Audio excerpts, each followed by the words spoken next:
Hello everyone, it's Maybank holiday, it's sunny, it's Dublin, Ireland. It's time for another episode of the All Things TechIE Podcast, where we have been out at the races, we have been over in London, and a lot more. It's all coming up in episode 93 of the All Things TechIE Podcast. Here's the show that loves to talk about gadgets and gizmos, from A-Logic to Yamaha, cameras to control panels.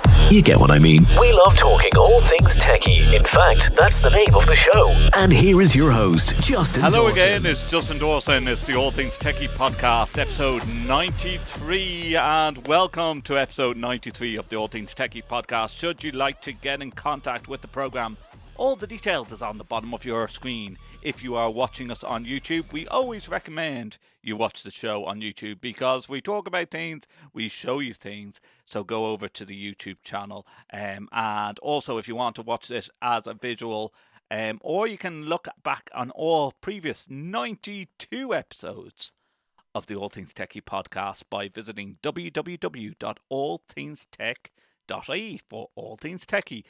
Yes, I am your host, Justin Dawson. Get in contact at Justin or Dawson on X, formerly known as Twitter. Our show is at AV Tech Junkies. You can find me on YouTube and Instagram as well, Justin_Dawson. Now, so many things have been going on. I was over in London only about 3 weeks ago. Now, 2 weeks ago? 2 weeks ago. The time is going like that, guys. The end of term in university. Loads of trade shows going on, like Learning Teaching Space Management group, LTSMG, which looks after the higher ed vertical, with delegates coming from the UK, Ireland, Malta, Germany. I'm sure I'm leaving out some people, Scotland as well, that descended on the Olympic Village. Now, the last time I was at the Olympic Village was about 5 years ago, believe it or not. My son Kieran was only a year old, and I was over there, and we were at the Orbit. Is it called the Orbit? The big viewing tower. That's actually closed off now. But myself and my colleague Patrick Doyle were over at LTSMG, and we were even looking at the Orbit going, that looks like it's rusting and falling into disrepair. Fortunately, that is closed off. We were staying in the Premier Inn and flew in with London City Airport straight in. So easy to get to the Olympic Village area, and two great colleges hosting the LTSMG this year, and also in West Ham Stadium.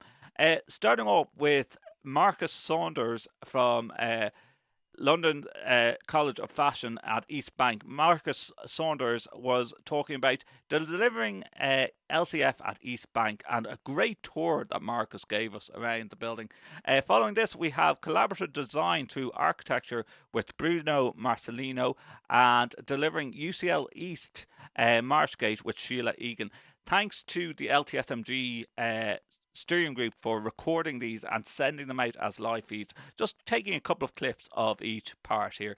Starting off with Marcus, and also Marcus showing us around some of the LCF at East Bank and his massive video wall. Check this out. Okay, so welcome to the Virtual Production Research Volume.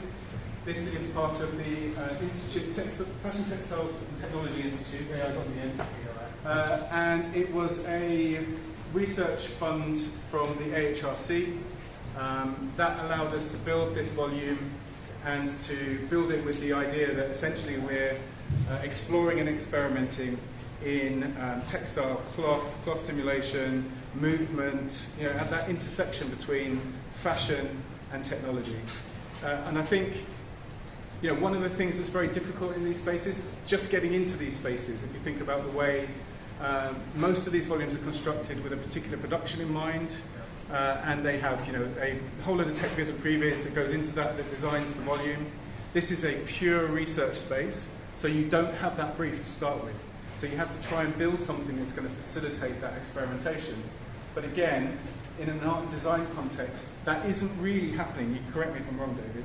But people don't get big chunks of time to spend on sound stages with these volumes to just push at that fabric of what's possible in them with creative practice. So housing it here in the University of the Arts means that all of that amazing intersection of disciplines that you've just seen across the building can collide. So we've got prosthetics, hair and makeup, we've got building a VAD department from the School of Media Communications, and we've got 3D workshops. We can do all of the things that you need to be able to bring to bear all of these disciplines in a space like this in a way that probably is quite unique.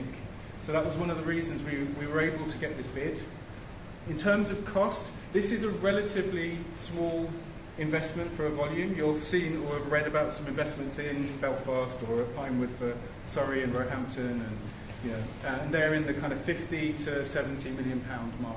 This is £3.5 million, but we've taken that budget and tried to put the very best in breed of technology that we can in the space, and work with amazing people like David and the rest of the Lux team who are at the back somewhere. Hi, Valpy.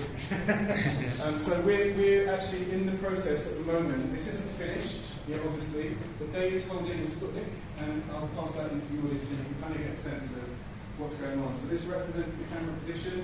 He's being tracked by the 20 Vicon Vera cameras that you see up in the ceiling there. And this will be essentially representing what the camera will see and relates that back to the game engine. And the game engine adjusts for lens distortion, position, so that then you get a high quality render in the zone that the lens of the camera is pointing at, corrected for the perspective of the camera. I think that's the general. Yeah, you want to stay for your rendering horsepower of the way you see. So outside is the quality, but it's actually relatively high on this at the moment. So if you think about the rest of this volume, that's the important bit because that's what the camera's seeing. And then the rest is really the world's most expensive light fixture. Okay, because it's a positionally correct emission of light from the direction it would be coming from if it were real, landing on the subject, so you get your reflections in a true directionality within the volume. Hence, calling it the volume. Yeah, it's the volume of light. Volume of light.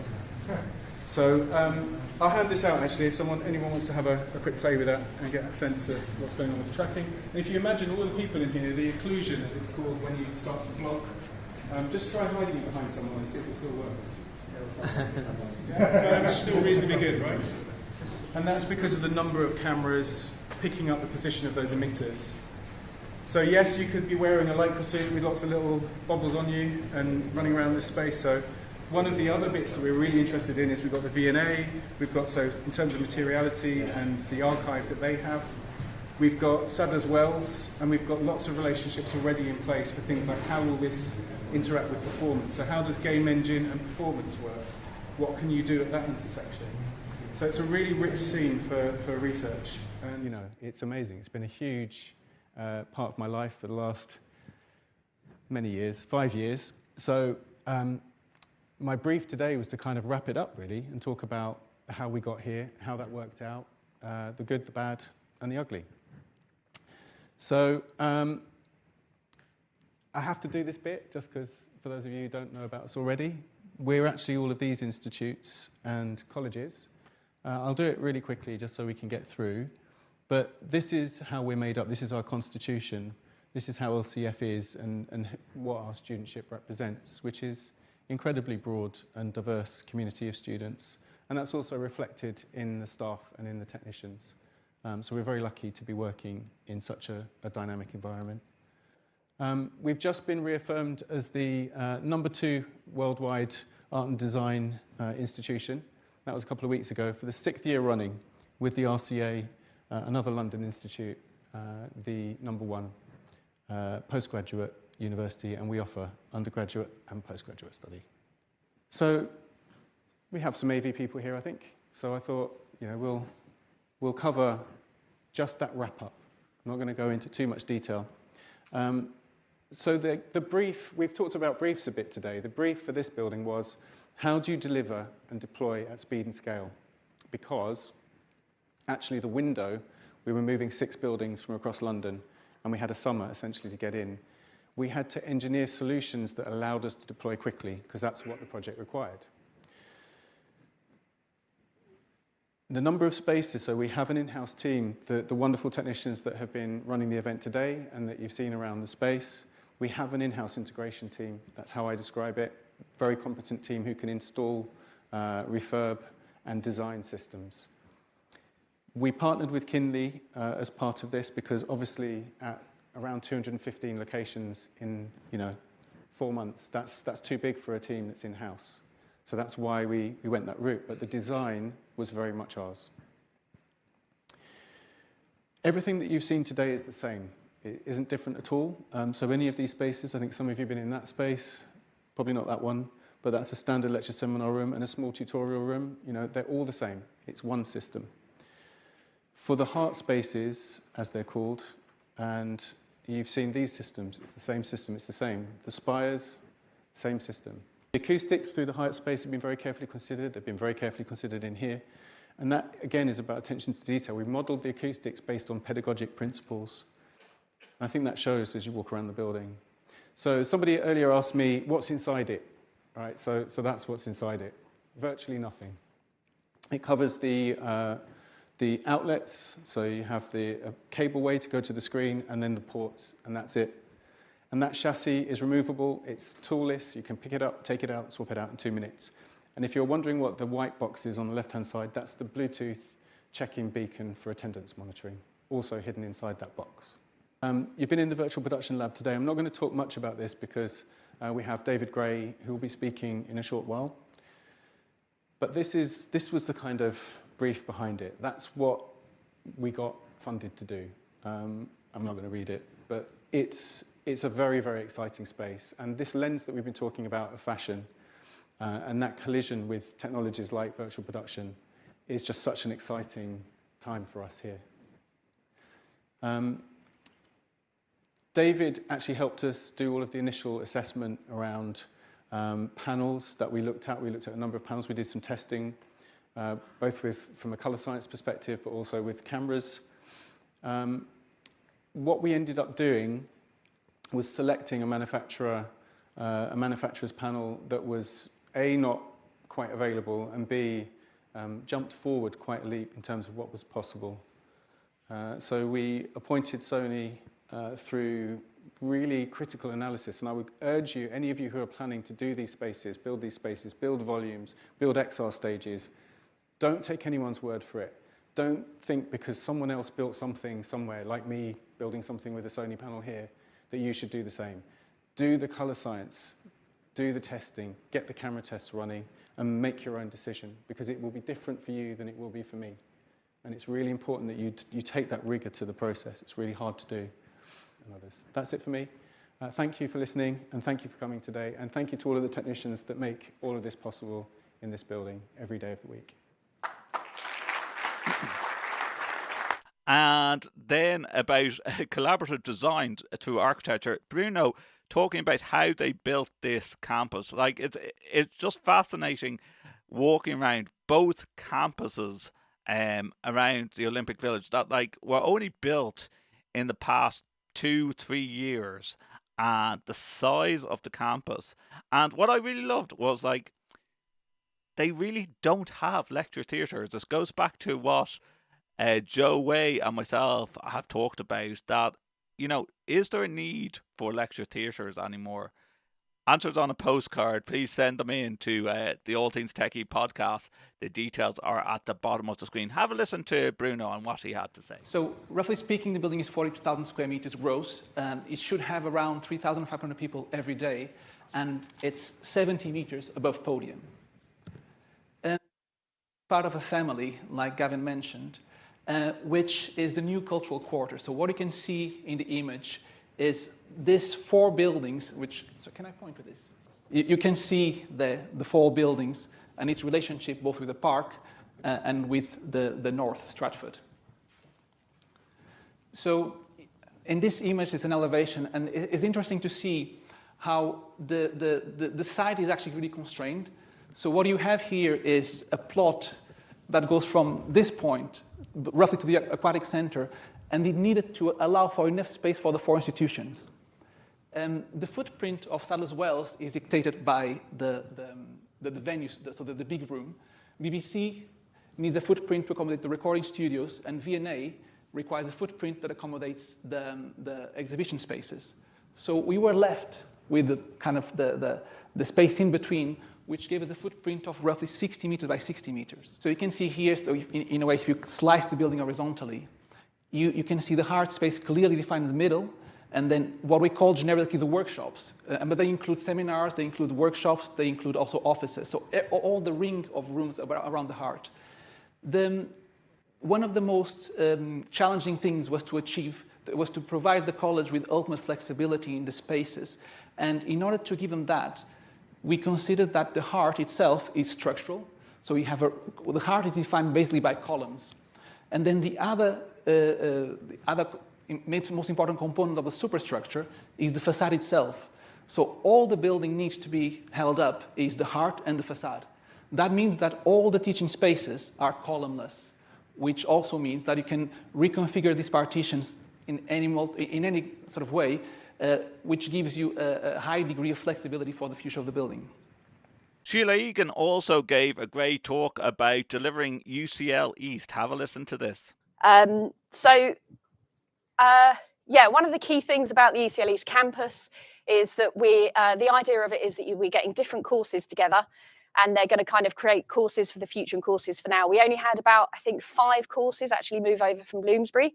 Other than that, it was all new courses. And the whole kind of ethos of the building is as you go through, there's different collaboration spaces and different departments, engineering, architecture, things like that will get together and kind of create new courses.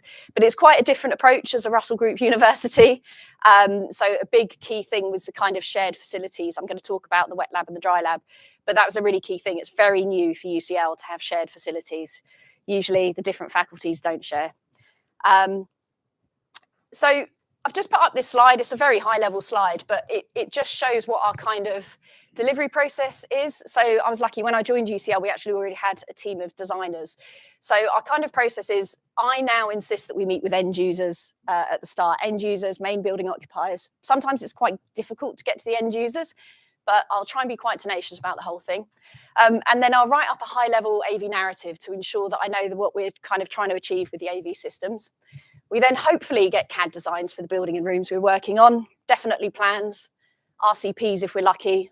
We might be able to get ceiling heights if we're really lucky, and occasionally elevations if our luck's truly in.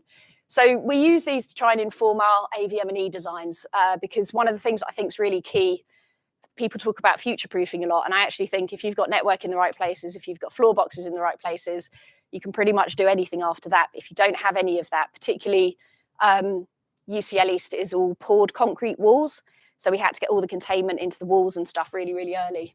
I kind of now judge the success of my projects by how many times I had to resend a AV narrative.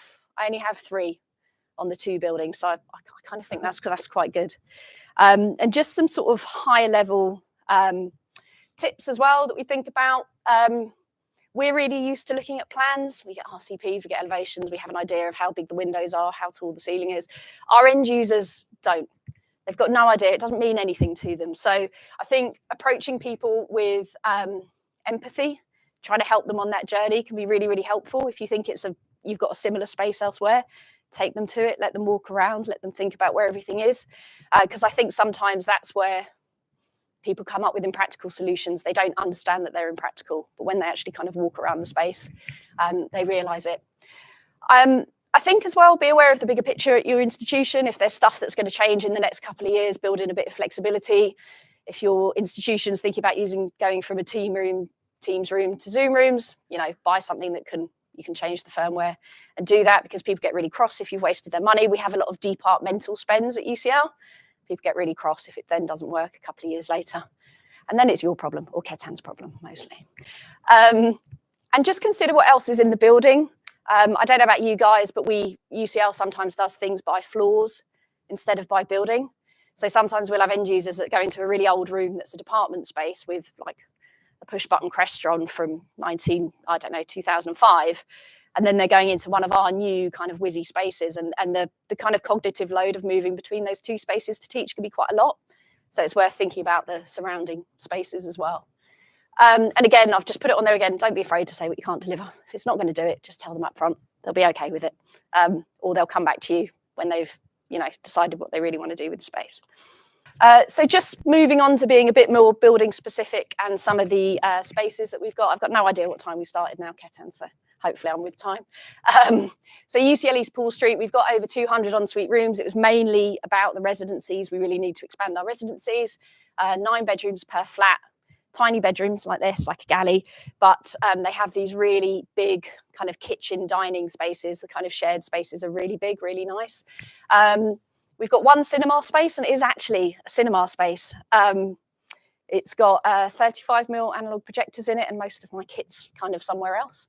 3 major custom designed lab style spaces, Slade, Art Studio, Urban Memory Lab, Nature Smart, and different kind of Poole Street. So Poole Street opened a year before Marshgate. It got quite badly hit, as did Marshgate, with some of the COVID delays. So we had to kind of change out video switches, DSPs, and that. We're still sort of suffering the consequences of that.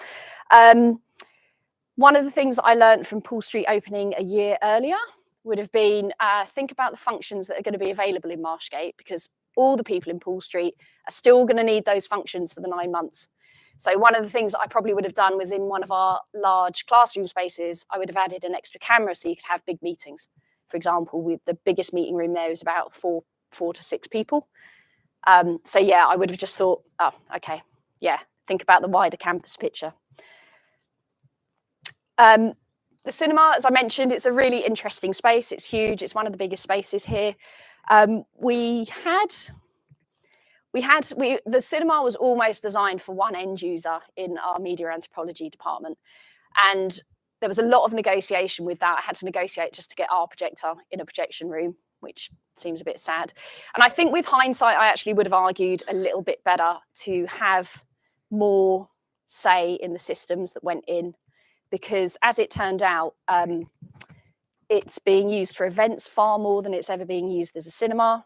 So I would have asked questions like, how many times a year is this really going to be used as an analog cinema? And how much of the time is it actually just going to be used for teaching? Because I think those answers would have been easily 95% teaching and events, 5% cinema.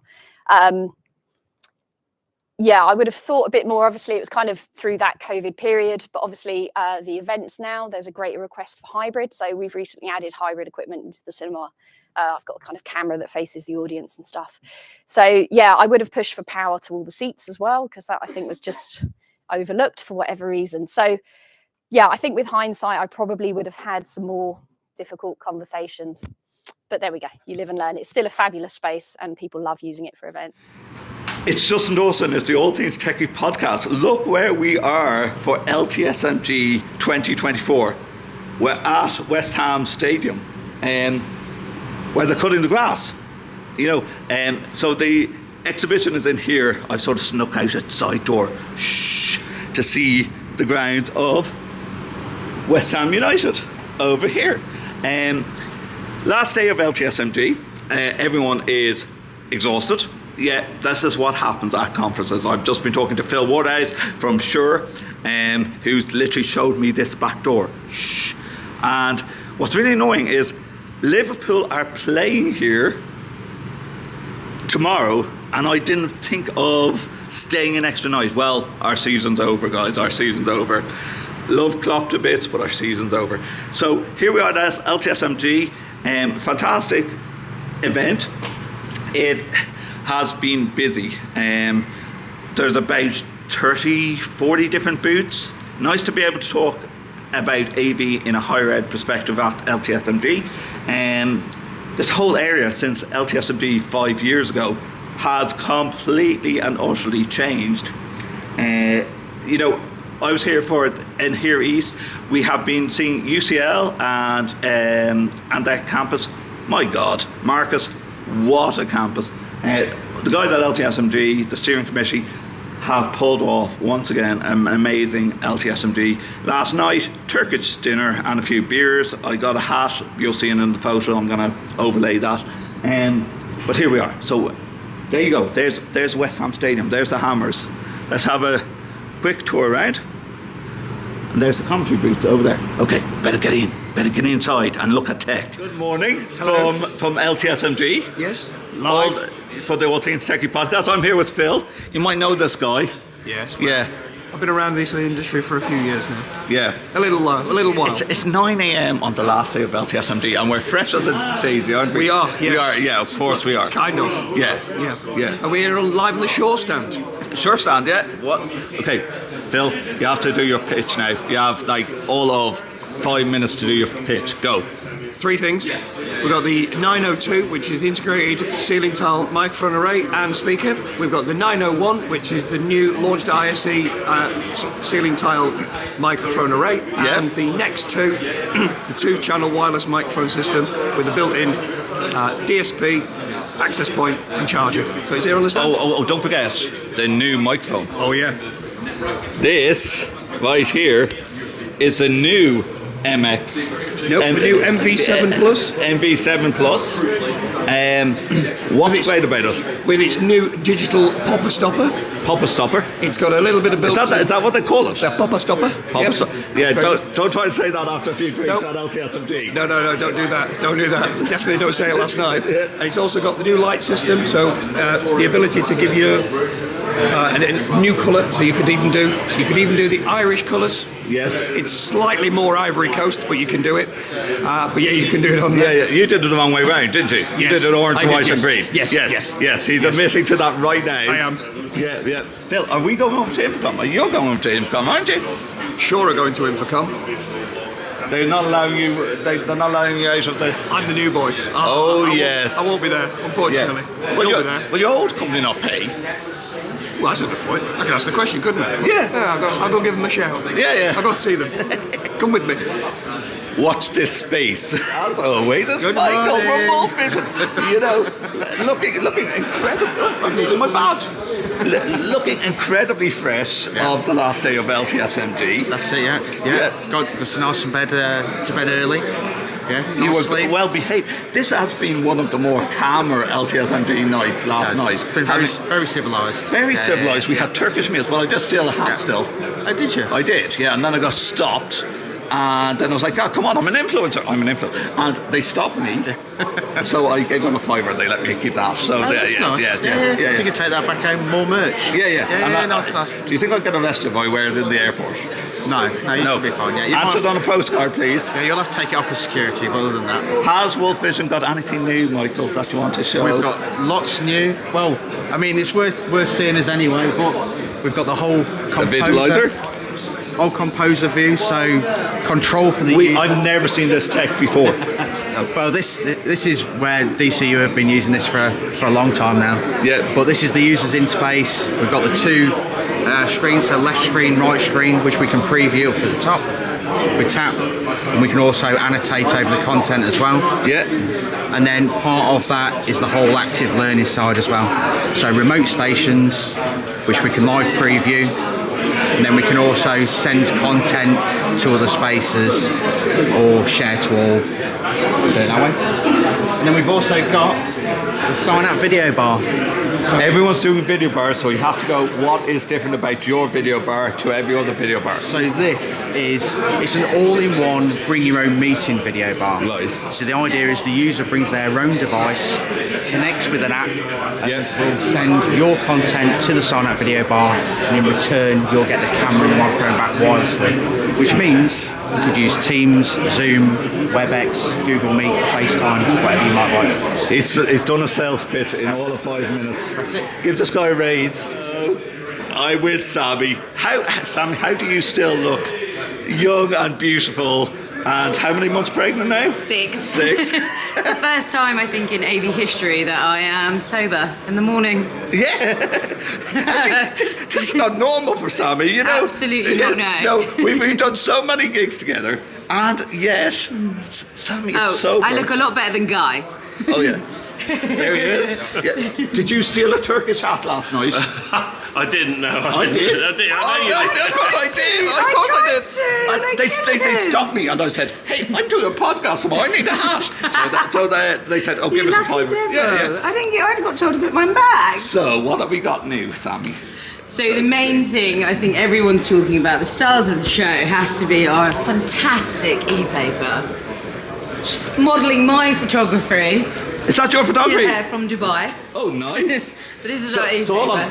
Did you get a free trip to the Blythe with Sharp just to take some photographs? Absolutely not, no. That will be on the cards for next year. Take note, guys. Pencil this down, please. Yeah, so e-paper, which is our powerless display. So all of these are running content with 0 cables.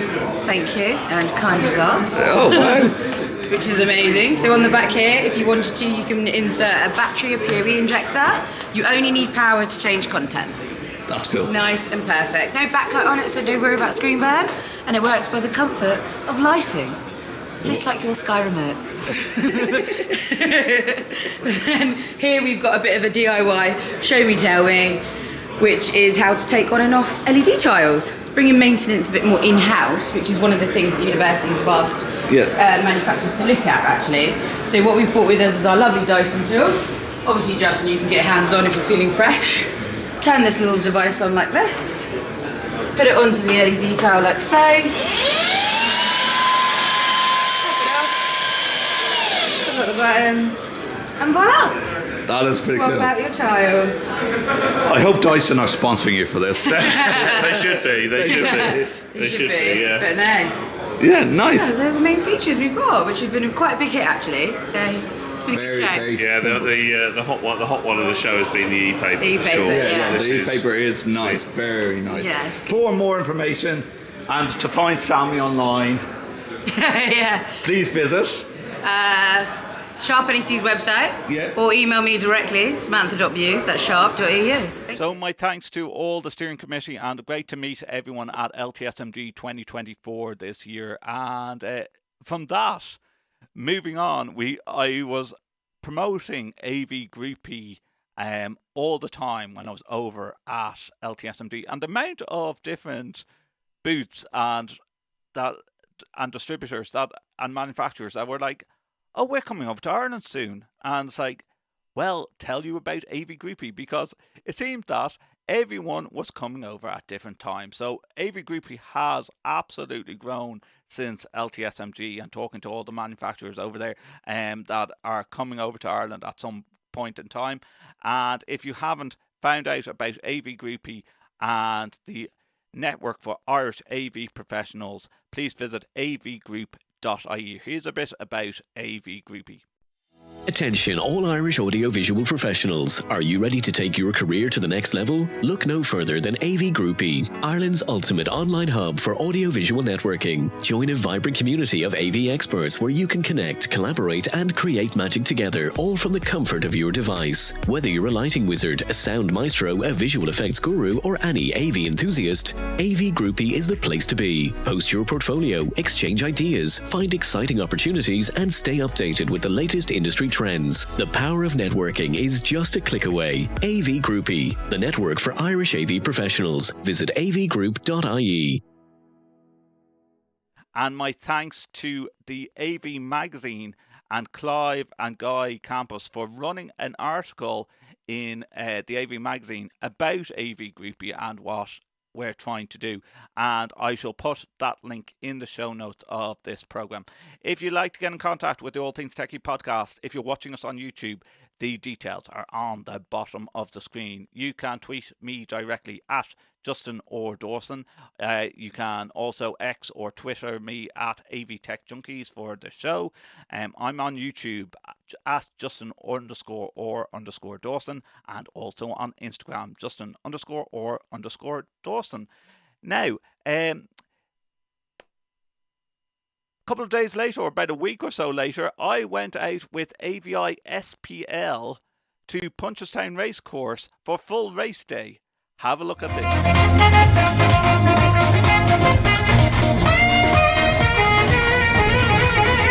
So it's Justin Dawson at the All Things TechIE Podcast. We're out with AVI SPL at Punchestown Racecourse, where the sun has finally started coming out.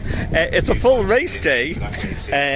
I'm in the Kilmacud Crokes Pavilion behind me, and in front of me is the racetrack. So AVI SPL have invited me out for the day, and it is great that I took up the opportunity because AV Groupie as well will be doing an event sponsored by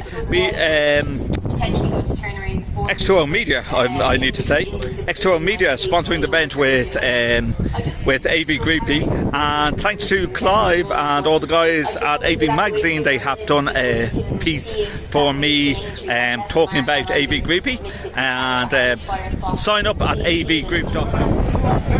Display from the outset. In the center of the yellow cap is the order now. Then comes Fountain House. Trends praying on the inside. This side is the Bob Joe. From the fence, 10 to 5. Don't get safe in Fountain House. 3 by 2. From this next one, and then mine. And then middle of the is the Lord of the Sky. What is game out there? From the start. Fountain House. Trends praying.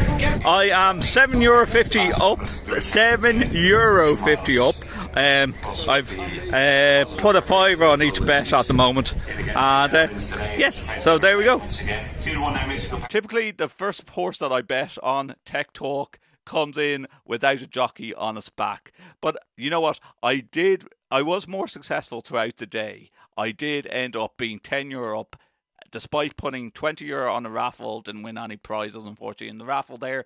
But I also ended up being €10 up and calling it quits, being €10 up. A great day out with AVI SPL and all the team there. And thank you so much for inviting me. And I'm looking forward to you being with the AV Groupie network on the 17th of May. An event sponsored by X2O Media. Thank you for sponsoring that. And not only that, have a look at this. A groundbreaking public art installation known as The Portal is set to form a visual bridge between New York City and Dublin, launching next week in May the 8th. The Portal installation is part of the programme of events that will be taking place as part of Dublin's recent designation as European City of Smart Tourism 2024. The official handover will take place on the 8th of May. Conceived by Lithuanian artist and entrepreneur Benedictas Grillas, the portals are an invitation to meet fellow humans in a way that transcends borders and differences to experience our world as it literally is, united and one. The live stream of portals provide a window between distant locations, allowing people to meet outside their social circles and cultures. The portal in Dublin will be installed facing the capital's main street, O'Connell Street, and will capture the iconic vista of both the Dublin's famous GPO building and the Spire, together offering the public a real-time visual live stream that connects these two iconic cities. In New York City, the portal will be installed on the Flatiron South Public Plaza at Broadway, 5th Avenue and 23rd Street, next to the famed Flatiron Building, and will be presented by the Flatiron Nomad Partnership in collaboration with the New York City Department of Transportation Art Program, NYC.Art, and the Simons Foundation. The founder shared his perspective on the project's significance. Portals aim to be a bridge to unite a united planet. I'm grateful to the cities of Dublin and New York for pioneering innovation and welcoming their portal sculptures, which is a significant milestone after the years of work. From this initial two cities of Vilnius, Lithuania and Lublin, Poland, portals are now expanding to be a global network. This is just the beginning, and our team will continue to bring portals to large cities and little towns of planet Earth. The portal New York City and Dublin will be in connection from next week. In addition to the real-time connection, there will also be scheduled programme including cultural performance at each city's portal that will be enjoyed by people in the other city via the live stream. Programming will be kick-off in mid-May, which is next week, with a visual programme to celebrate New York Design Week Festival. The portal is made possible through the collaborative efforts of Dublin City Council, the EU Capital of Smart Tourism, Flatiron Nomad Partnership, Simons Foundation, .Art and the Portals.org team, and being put in place and installed by AVI SPL. And I shall be there at the launch next week on the 8th of May, which will be episode 94 of the All Things TechIE Podcast, so stay tuned for that. I also really want to thank anyone that's nominated me and actually voted for me in the Rave Reader's Choice Awards for 2024. For some reason, I came back from LTSMG and found out by email, because I wasn't checking my emails and my personal emails that much while I was away at LTSMG. I found out that I have been nominated as a finalist as Person of the Year in the Rave Reader's Choice Awards. I am absolutely gobsmacked that I am. The awards will take place in the Infocom 2024 in Las Vegas, and my thanks to everyone that has voted for me. And more details of how you can vote for me is in the show notes of this program. Now, finally, listeners, here's a clip of me going out to Newgrange in Ireland, where the Office of Public Works have really done an immersive setting of what Newgrange is all about. It's just 20 minutes away from my house. I haven't been at Newgrange in years, and I really enjoyed this immersive experience. I didn't get into Newgrange because there was that many people booked in today, but even just going around the museum and seeing what all Newgrange is all about, I really enjoyed this. Just a small little clip, and that is all for this episode of the All Things TechIE Podcast. My thanks to you for listening in. Thanks to the guys at LTSMG for another great LTSMG 2024. Thanks to ABI SPL for inviting me to the horse racing event. And I look forward to seeing loads of people next week at the launch of Portal in Dublin City Centre. And also, in a couple of weeks' time, we have the first AV Groupie networking event in Dublin City Centre. Really looking forward to that. Until then, take care, and I'll talk to you next week. Goodbye. Thank you for tuning in to All Things TechIE Podcast, part of the Extreme Media Network. Follow us on Twitter at AV Tech Junkies. Subscribe to us wherever you get your podcasts. You can also watch our show on YouTube by visiting youtube.com/@Justin_or_Dawson. Previous episodes of our show can be found on our official site, www.allthingstech.ie. For advertising and sponsorship opportunities, please visit www.extrememedia.ie.